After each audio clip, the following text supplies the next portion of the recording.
Oke, Assalamualaikum warahmatullahi wabarakatuh. Dimanapun sahabat Indonesia berada, salam NKRI garis lucu. Jadi sahabat semua, saat ini memang banyak yang menyerang Bosman. Saya mengerti. Ada gerakan anti membangun kesadaran bernegara. Jadi saya dan beberapa dan sahabat semua yang mendengar, mengikuti, Anda adalah pahlawan membangun kesadaran berbangsa. Kita tahu 20 tahun terakhir kita lemah sekali berbangsa dan bernegara. Lemah, bukan salah. Tapi ke depan kita harus menjadi bangsa yang besar. Kita harus menjadi bangsa yang baru. Kita nggak boleh bergantung kepada bangsa lain selain bangsa kita sendiri. Jadi cintai bangsa kita sendiri. Walaupun dia membenci kita, menghujat kita, membuka aib kita. Dipaksa itu juga aibnya dibuka gitu ya. Dan suatu hari mereka akan mengerti. Jadi karena saya atau kalian tidak membalas, saya ucapkan terima kasih. Saya tahu ada gerakan yang anti kita ini menjadi sukses. Anti, ya. Jadi banyak sekali orang saat ini ingin Indonesia tidak berdaulat. Sahabat semua, saya tahu. Mereka takut UNCLOS. Bayangin ya, waktu kita menyatakan bahwa nanti kita akan bayar asuransi atau bayar pajak atau apapun namanya kepada kapal-kapal niaga atau kapal perang yang melewati perairan internasional yang ada di tengah-tengah Indonesia, yang dulu dikatakan perairan internasional, padahal kalau pakai zona eksekutif ZEE atau ZEE, zona eksekutif, saya lupa lah gitulah, itu terlalu provokasi nanti saya. Lalu ada UNCLOS. Saya bilang, Bapak Ibu, sahabat semua yang menyatakan ada UNCLOS yang lewat di Indonesia melalui peraturan internasional, maka saya katakan, sewaktu kita mengatakan printing money, kita itu melawan IMF.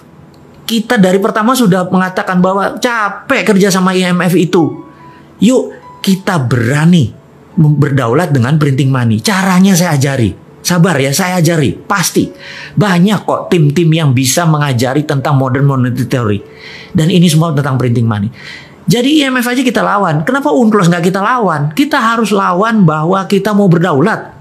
Jadi bagi hasil Jo, gitu ya intinya ya. Kamu lewat kan kamu dapat untung, bagi hasil.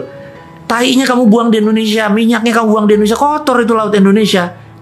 Nelayan kami jadi kehilangan laut, potensi lautnya gara-gara lu lewatin semua dengan ribuan tonase kotoran yang dibuang.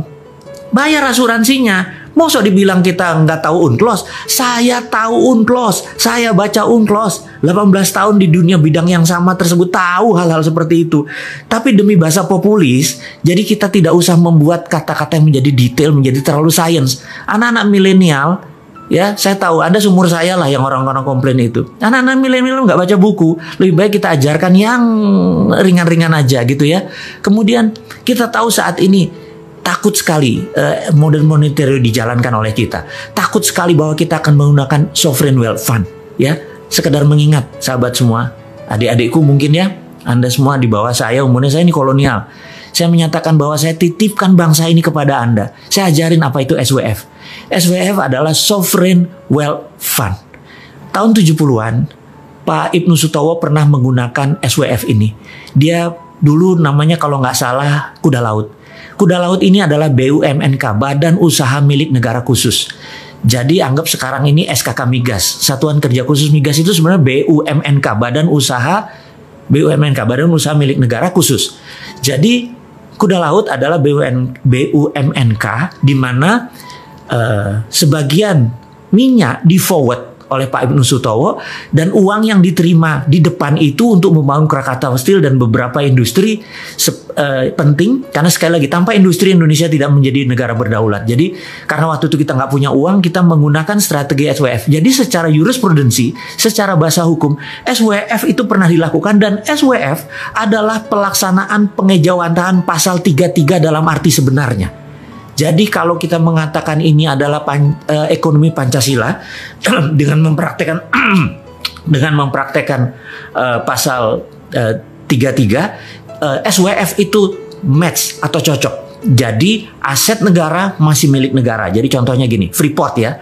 Freeport itu ada di Grasberg misal wilayahnya misalnya. Itu 100% diambil negara saja. Kemudian Freeport ya kayak hotel operatornya saja, dia mau operate. asal throughput, asal keluar kita bayar gitu ya. Kemudian misalnya tambang minyak, tambang batu bara dan lain sebagainya semua milik negara. Kalau sekarang kan dia pakai swasta, dan swasta jaminan tadi yang wilayah tadi dijaminkan ke bank atau dijaminkan ke lembaga keuangan, mereka uangnya dapat di mereka kan, kita dapat dari pajak. Jadi kalau ke depan, kalau benar-benar ingin menerapkan SWF, Sovereign Wealth Fund, sebagai strategi untuk membangun ekonomi, itu bisa membuat Indonesia berdaulat. Tapi sahabat semua, ada kelompok orang yang tidak ingin SWF itu dipakai. Indonesia bisa menjadi negara berdaulat gitu ya. Kemudian lagi, kita mempromosikan TINA. TINA adalah there is no alternative. Anda bayangin, there is no alternative itu adalah sebuah gerakan ekonomi. Pada saat kita lakukan, orang nggak punya alternatif lain kecuali melakukan itu. Contoh ya, kita tahu ada 5.600 triliun uang di bank saat ini.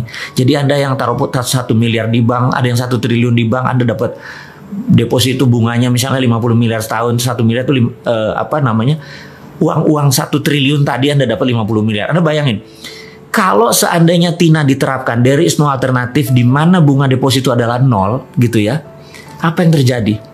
Anda yang biasanya punya 1 miliar setahun, 50 miliar setahun, karena uang Anda banyak sekali, saya nggak tahu dapatnya dari mana, mendadak Anda nggak dapat income. Apa yang Anda lakukan? There is no alternative. Nah, karena itu nggak ada alternatif lain, uang itu keluar. Setengahnya mungkin keluar, dan langsung menjadi sektor-sektor real.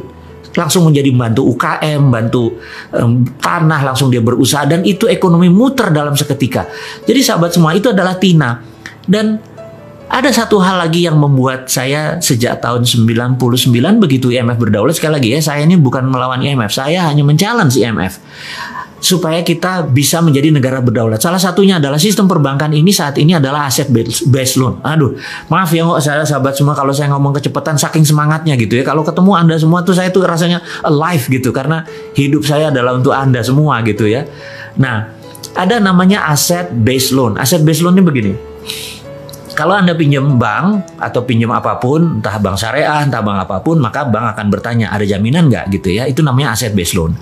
Tapi dulu sebelum tahun 99, kita boleh namanya project based loan. Misalnya Anda adalah tukang las, saya lagi buat pekerjaan di rumah saya untuk ngelas pagar, nilainya 100 juta, itu contoh aja gitu ya. Kemudian dengan kontrak saya ini Anda datang ke lembaga keuangan. Lembaga keuangan nggak minta aset, tetapi melihat, oh si bosman ini ada duit nggak? Oh ada tuh, dia sedikit tuh, kalau 100 juta aja berarti ini bagus gitu ya. Apa yang dilakukan? Dia membiayai berdasarkan kontrak. Jadi namanya project based loan. Nggak minta aset dia. Nah saat ini kalau Anda punya 3 geprek, misalnya ayam geprek, Anda mau buat tabang keempat, sementara 3 lokasinya Anda tempatnya sewa, tempat keempat juga sewa. Aset Anda nggak ada, tetapi kalau project based loan, revenue Anda, profit Anda itu bisa dibiayai. Nah, saya pengen perbankan itu mengubah lagi bahwa project based loan boleh gitu ya, jangan sampai hanya aset based loan. Nah, Anda tahu bahwa kita membangun santara.co.id. Santara itu adalah kecil, tapi seberapa cepatnya kita membangun ekonomi Indonesia dengan Santara saja. Santara adalah project based, bukan loan, karena Santara tidak loan. Project based bagi hasil. Jadi saya pikir ada yang seleranya bagi hasil. Nah, ada yang seleranya mungkin loan, itu selera Anda semua. Loan syariah, Anda aturlah itu semua. Tetapi kalau bisa project based loan, ekonominya maju. Jadi sekali lagi, begitu TINA diterapkan, there is no alternative, dan boleh project based loan, ekonomi Indonesia akan tumbuh dengan cepat. Dan terakhir yang saya promosikan adalah, saya tahu orang nggak pengen lagi, sekali lagi, banyak orang nggak pengen ada kekuatan Indonesia yang ketiga, yang keempat yang kita usulkan ini, yang Bosman usulkan, yang sahabat semua mungkin akan belajar, adalah tentang tiara. Tiara adalah there is other reasonable alternative. Jadi kalau TINA nggak dikerjakan, tiara aja. Tiara adalah dedolarisasi. Kita nggak perlu dolar, dedolarisasi. Jadi seperti dinaran sahabat semua, dinaran.id, ini adalah dedolarisasi. Rupiah Anda punya kolateral emas. Dan di mana rupiah kolateral emas itu, Anda bisa menabung. Tapi Anda kalau mau transaksi, Anda tinggal pindahin, mau pindah ke Dana, mau pindah ke OVO, mau pindah ke rekening Anda di bank lain, tapi ada fee-nya tentunya, atau pindah ke Dinaran Card, ada debit card, itu pindah, Anda transaksikan karena debit card pakai GPN, Anda bisa transaksikan dimanapun di seluruh Indonesia. Dan ini adalah solusi-solusi kecil daripada Bosman ini sebagai provokator doang, ngomong doang, nggak ada konsep. Saya nggak mau dibilang kayak gitu. Saya pengen generasi muda itu mencontoh walk the talk. Jadi saya lupakan maksud saya akan membangun supaya teman-teman melihat dengan mata kepala. Yuk kita bangun, kita ada Santara, kita ada dinaran. Dinaran adalah bentuk tiara didolarisasi. Jadi sekali lagi teman-teman, dinaran adalah personal SWF. Jadi kalau ini hanya sebagai contoh, suatu hari begitu mereka ngerti, mungkin banyak pejabat negara yang menyatakan apa sih sovereign wealth fund itu, dia belajar lu nggak terlalu sempat karena pekerjaannya terlalu sibuk gitu ya. Jadi oke, dinaran itu personal sovereign wealth fund. Jadi begitu Anda taruh, Anda punya underlaying, uang Anda punya underlaying gitu ya. Nah, suatu hari begitu mereka mengerti, oh itu yang maksudnya personal personal sovereign wealth fund, sehingga negara juga bisa dong punya sovereign wealth fund untuk printing money, apapun itu akhirnya melek juga gitu ya. Sekali lagi sahabat semua, ini adalah contoh-contoh yang akan kita kerjakan ke depan. Kita tahu banyak yang nggak suka. Jadi orang yang menyerang kita ini, menyerang saya, menyerang Anda semua, itu kebanyakan mereka tidak ingin Indonesia berdaulat. Percayalah, behind cara mereka berpikir, mereka adalah putra bangsa yang nggak ngerti apa yang mereka kerjakan. Mereka mengkritik aja bisanya tanpa solusi. Jadi yang mereka takut kita melawan UNCLOS. Mereka takut kita menerapkan MMT. Mereka takut kita menjalankan TINA sehingga Indonesia menjadi berdaulat, sehingga Indonesia lebih besar dari Cina, Indonesia lebih besar dari Amerika. Mana mau. Di belakang mereka itu adalah provokator-provokator yang pro negara tadi, yang mereka sendiri tidak tahu menjadi pion-pion dari prinsip-prinsip bernegara asing tadi. Jadi ke depan apa yang dilakukan? Kita harus menyatakan bahwa kita harus punya sistem baru. Sistem baru. Kenapa? Karena old system doesn't work. Gitu ya. Ini yang harus diingatkan. Old system doesn't work. Nah, kita akan mulai dengan old system doesn't work. Suatu hari, ini dongeng ya, ngapunten ya, kita dongeng sedikit. Suatu hari tahun 2017 awal, saya bertemu sama sahabat saya. Beliau adalah salah satu Quantimpres, Dewan Penasihat Presiden waktu itu. Kita diskusi santai. Jadi saya tanya, Bu, gitu ya, saya sebut aja nama ya. Bu, waktu 2016 tuh kalau nggak salah AP ya, Anggaran Pendapatan Belanja Negara, APBN gitu ya, Anggaran Pendapatan Belanja Negara. APBN itu pendapatannya turun, belanja negaranya naik. Jadi ada gap sekitar 300 triliun, bener nggak? Oh iya bener Mas. Terus bagaimana cara nutupnya? Ya kami pinjaman gitu. Oke. Terus 2017 ini, waktu itu 2017 kayaknya naik Bu, pendapatannya makin turun dan belanja negaranya naik gitu. Terus apa solusinya gitu? Wah ini Mas, nggak tahu nih Mas. Saya bilang, waduh, ada saran. Nah ini dia, Sontoloyo diminta saran coba ya. Saya pikir, ya ngapunten Bu, ini cuman saran ya Bu. Saya bilang gitu. Saya ini kan punya tanah Bu, gitu ya. Nggak besar, sekian hektar gitu di Pasuruan. Tapi kebetulan tanah ini di sekitarnya ada gas dari HCML, dari Husky Sinok Bu. Terus gimana? Saya tuh kepikiran Bu, gimana kalau kita buat smelter, karena udah ada tanah, ada gas. Gimana kalau kita buat smelter? Smelter apa Mas? Smelter Freeport Bu, copper smelter. Loh, kan sekarang Freeport kirim ke Okinawa, kirim ke Sumitomo. Iya Bu.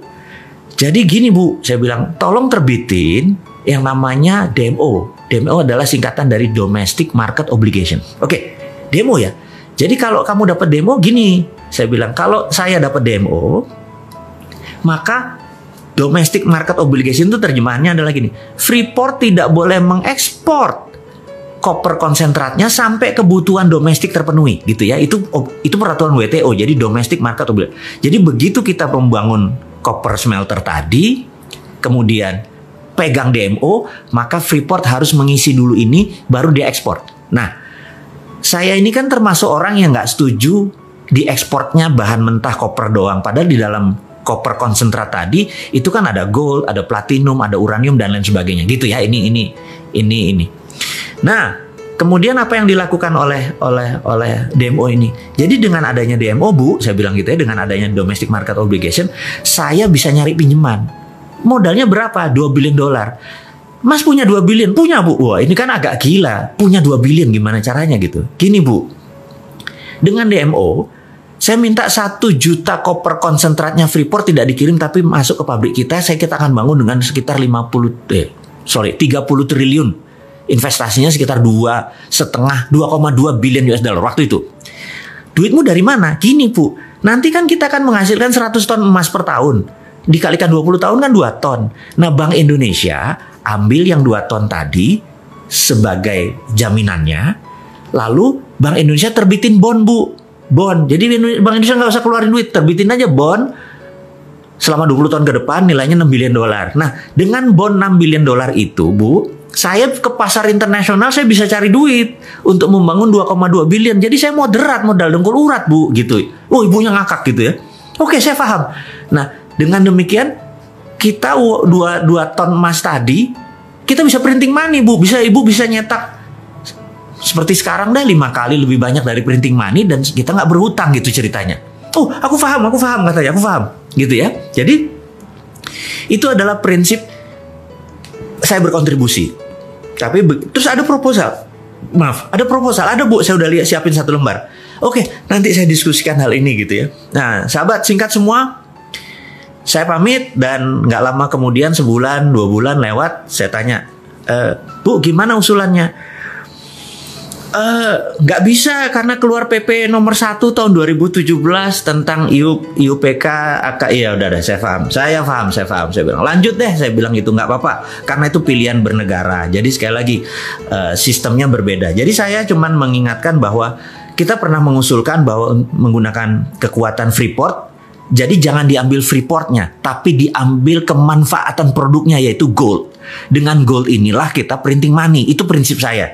Tapi sekarang lebih memilih mengambil Freeportnya, pakai pinjaman hutang, dan kemarin utangnya saya nggak tahu gimana bayarnya karena Freeport juga produksinya nggak terlalu bagus. Utang investasi kita nggak balik-balik. Saya nggak ngerti sekali lagi. Kalau saya punya muscle knowledge berbeda, ilmu pengetahuan saya berbeda, cara strategi berbisnis saya berbeda. Lebih baik saya membangun membangun copper smelter di Indonesia di mana hasilnya sekitar 500.000 limbah dari itu diambil petrokimia Gresik dan itu bisa menerbitkan urea. Jadi produk ini sebenarnya sangat integrated, tapi sekali lagi saya udah lewat. Saya cuma menceritakan bahwa sahabat semua, ini hanya membuktikan bahwa old system doesn't work, alias sistem lama itu nggak bekerja. Kita mau challenge ya, Apakah jarak orang kaya sama orang miskin sekarang mendekat dengan old system? Enggak kan? Apakah saat ini orang semuanya sehat dengan sistem yang ada? Enggak kan? Apakah sekarang ini orang lebih baik kehidupannya dengan old system? Enggak. Jadi kalau old system doesn't work, kenapa kita masih mempertahankan? Itu challenge-nya. Nah, apa yang harus kita lakukan? Jadi menurut saya ini adalah tema garis besar kita bertemu adalah cara cerdas bernegara. Cara cerdas bernegara adalah ubah sistemnya. Tapi kita harus konstitusional ya, bukan ngelawan terus menggunakan perusahaan. Enggak. Itu bukan anak milenial. Anak milenial itu santuy, seru gitu ya. Dan kita juga caranya dengan mempromosikan prinsip-prinsip kita bahwa kita akan menjalankan TINA, kita akan menjalankan printing money, kita akan menggunakan potensi geopolitik dan geostrategi negara kita. Dan ini adalah kekuatan anak bangsa. Sekali lagi, bukan bergantung pada asing. Saya adalah orang yang tidak setuju dengan printing money. Pinjam uang. Capek minjem uang itu. Anda tahu ya, bayangin misalnya saya punya usaha gitu ya. Modalnya itu kan pasti pinjam. Dan ternyata kerjanya adalah untuk bank. Capek kerja kayak gitu. Jadi seharusnya kan bagi hasil gitu ya. Baik sahabat semua. Jadi kita ke depan adalah mempromosikan aset based loan. Saya ini hari ini nggak fit banget ngomongnya salah semua. Kita akan mempromosikan project based loan, bukan aset based loan. Kita akan menjalankan Tiara. There is other reasonable alternative atau dedolarisasi. Kita nggak mau bergantung pada dolar. Salah satunya adalah tool yang kita bangun. Jadi sahabat semua, saya merasa pertemuan kita tidak usah panjang-panjang. Yang penting poinnya kita dapat.